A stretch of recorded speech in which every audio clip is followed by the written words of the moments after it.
All right, this video is going to be about your basic paint prep. We're going to prepare this tailgate to be painted. The last video, we repaired the dent that was in there. It turned out nice, so we're going to be sanding the primer. We are going to be painting this tailgate from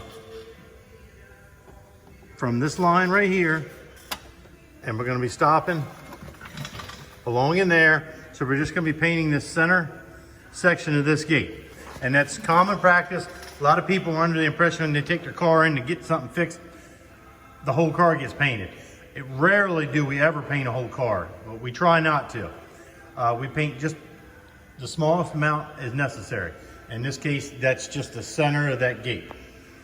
As you can see, this gate is dirty. I mean, well, it's a white car, it doesn't matter if it's white or not. It's dirty, and it's not like nasty, it's just normal road grime.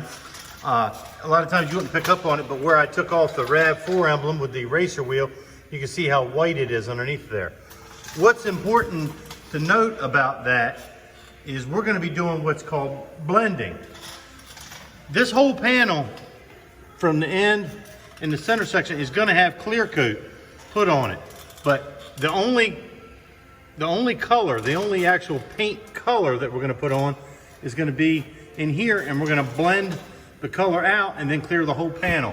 That gives you a seamless, it makes sure if the color's off just a little bit, you won't notice it. So the first thing we got to do here is I'm going to clean this panel up really good, especially in this area. I probably won't film it. I'm going to try and keep this short. Okay, it's all cleaned up. Basically, I cleaned that up with just soap and water. And it's worth saying that in a perfect world, I would have had this car a day ahead of time, and I could have washed the whole car with soap and water. But if I started on this car yesterday, if I'd washed it yesterday morning when I started on it, then I would have had to fight water dripping out of all the seams the whole time I was trying to work on it. So we did it this way. Now, I outlined everything with 3/4 inch tape. That's just to keep me from accidentally scratching anything. I've been doing this stuff for 30 years and I still make mistakes and scratch. You've heard me say over the last few videos, you've heard me mention 3/4 inch tape. This is what I'm talking about. This is 3/4 inch tape. It's 3/4 inch denotes how wide this is. And you've heard me say 1.5 inches. This is 1.5 inches. Those are your two main masking tapes in the body shop world. Now I'm going to simply fold it, hand sand a piece of 500 grit hand sandpaper, and I'm gonna, this is the same piece I've been using that I used when I prepped that for primer. It's got plenty of life left in it. I'm gonna finish sanding this area with this piece of paper.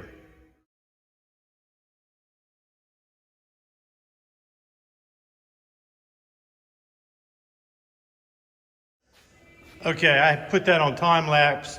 You saw how fast that went, no big deal. I'm gonna run around it with a scuff pad and get any of the little edges that are still a little shiny. Now I'm gonna come over to the primer section. I don't wanna start right off sanding that with 500 because I do need to kind of block this a little bit because remember there's body work underneath. So I'm gonna do that with 320.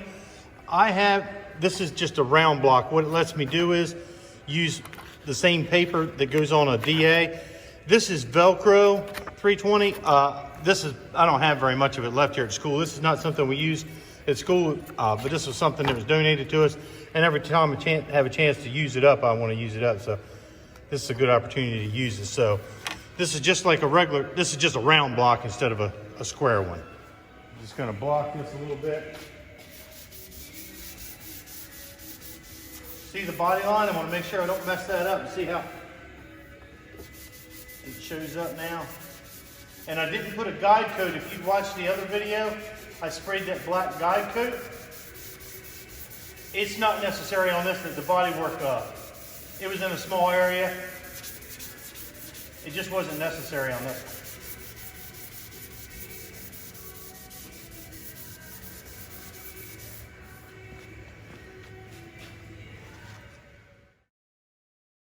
Now I'm going to go over this. That's all blocked out with 320. Now I'm just going to go over it with some 500. The same piece I used on the rest of the tailgate. This is basically just to get all of those 320 scratches to be 500 grit scratches, because that's kind of the rule. 500's pretty much as coarse of a scratch that you can paint over with base clear. 600 would be preferable, but it takes forever. And in this setting, in this school setting, it's just not worth it. 500 is acceptable, but it's right on the line of being too coarse. But with white, it's definitely okay. We'll go over the reason behind that in another video. Now, I want to make it clear, I talked about cleaning that earlier, and I told you we were just going to blend the color over. Why it's so important, especially on this car, is because this car is white. And since I'm only putting paint over to about this area, you guys will see the video, I'll tape that. I'm only clearing this, which means if there's anything dirt, a fingerprint, or a piece of that emblem left, once I clear over it, it's there, it's encapsulated forever. So that's why it's vitally important that everything be clean. So I'm gonna turn this off, blow it off, and probably next time you see it, I'll have it in the paint booth and gonna finish prepping it in the paint booth. It's in the booth now. Now, if you remember when I did that silver Scion the other day, one of the first things you want to do is come in, find the paint code, because if not, you'll get this thing all covered up and forget it, and forget to have gotten it, and then there you are. This is a Toyota as well, and see the C/TR? The C stands for color, the TR stands for trim. We're looking for the color code. So the color code is, I don't have my glasses on, but I'm taking a picture of it. It looks like 040. So these phones have really made it easy for us nowadays. We can just take a picture of it and don't have to worry about it. I want to show you guys something kind of neat. This foam tape, this is kind of hard for me to hold it and do it, but this is foam tape and it's called door aperture tape. It's sticky on one side. I don't know if that's showing up. What that's for is, I put it in the jam, and I'm going to show you what's important about that in just a second. You see where I've stuck it? It's set up to just be sticky on one side and it'll stick in that jam. What that does is, that allows me, it totally seals up that gap. You see that? And what makes it nice is, a nice and professional job, is none of the overspray will blow in there. Now you can do that with masking paper. This just works a whole lot better. Now we don't use it all the time, but this is a perfect example and a good learning tool for you today. This is just going to get outlined with the 3/4 inch tape and then pull plastic over everything.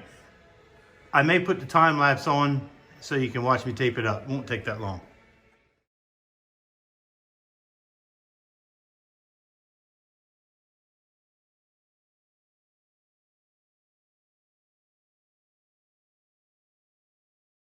Now, everything's outlined. Now I'm going to cover it up with plastic, and I'll be cutting that center section out.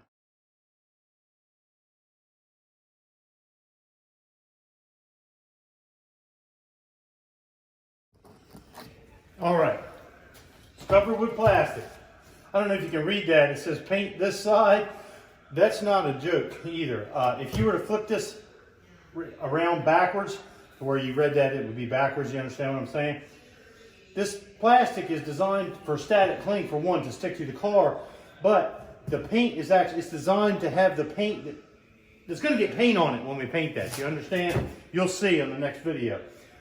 If you were to have this flipped around, when you would pump up the air pressure a little bit to clear it, it could possibly blow that paint off of the plastic and it end up in the paint job. This side of it is designed for the paint to stick and stay adhered to. So that's why that is important to put it on that way. Now, what I'm going to do is, brand new razor blade. I am barely touching. It's got to be a brand new razor blade. And I'm staying on top of the tape that I put on earlier.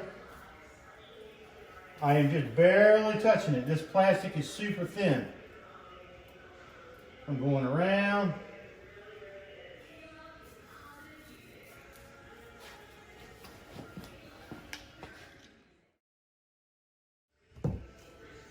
Now that I've got it pulled out, I'm going to go around it. I use 1.5 inches here. It just gives me a little more to work with. And I tape it. I'm gonna take it all the way around. I apologize for the noise. I got the booth running. You always want to blow it off with the booth running, so any dust or dirt particles that you blow out get sucked through the vents. This is a downdraft paint booth, meaning the air's coming from the top straight down. Even if you had a cross flow booth, you always want to do it with the fan blowing. That should make sense to you. As I blow this out, I want the stuff to go away. I don't want it sticking to the plastic or to the walls.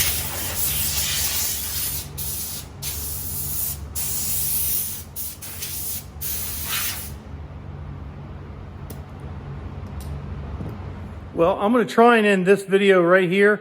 That'll keep these things short. I know the other one that I made yesterday ended up being like 20 minutes. And I also realized that I had the comment section turned off. That's my fault. I'll make it different from now on out. I'll try to anyway. Like I said, I'm going to stop this one right here. This is what we've done. You saw yesterday's video. We fixed the dent and we got it in prime. Now, the job we did today is we got it in the booth, ready to be painted. The next video is going to be actual painting. It's going to be a perfect example of a blend job, which is 90% of the paint jobs that we do in the body shop. So thank you. And again, hopefully you'll be able to comment this time. And if you have any questions or comments, please reach out to me. Thank you. I hope you enjoyed it.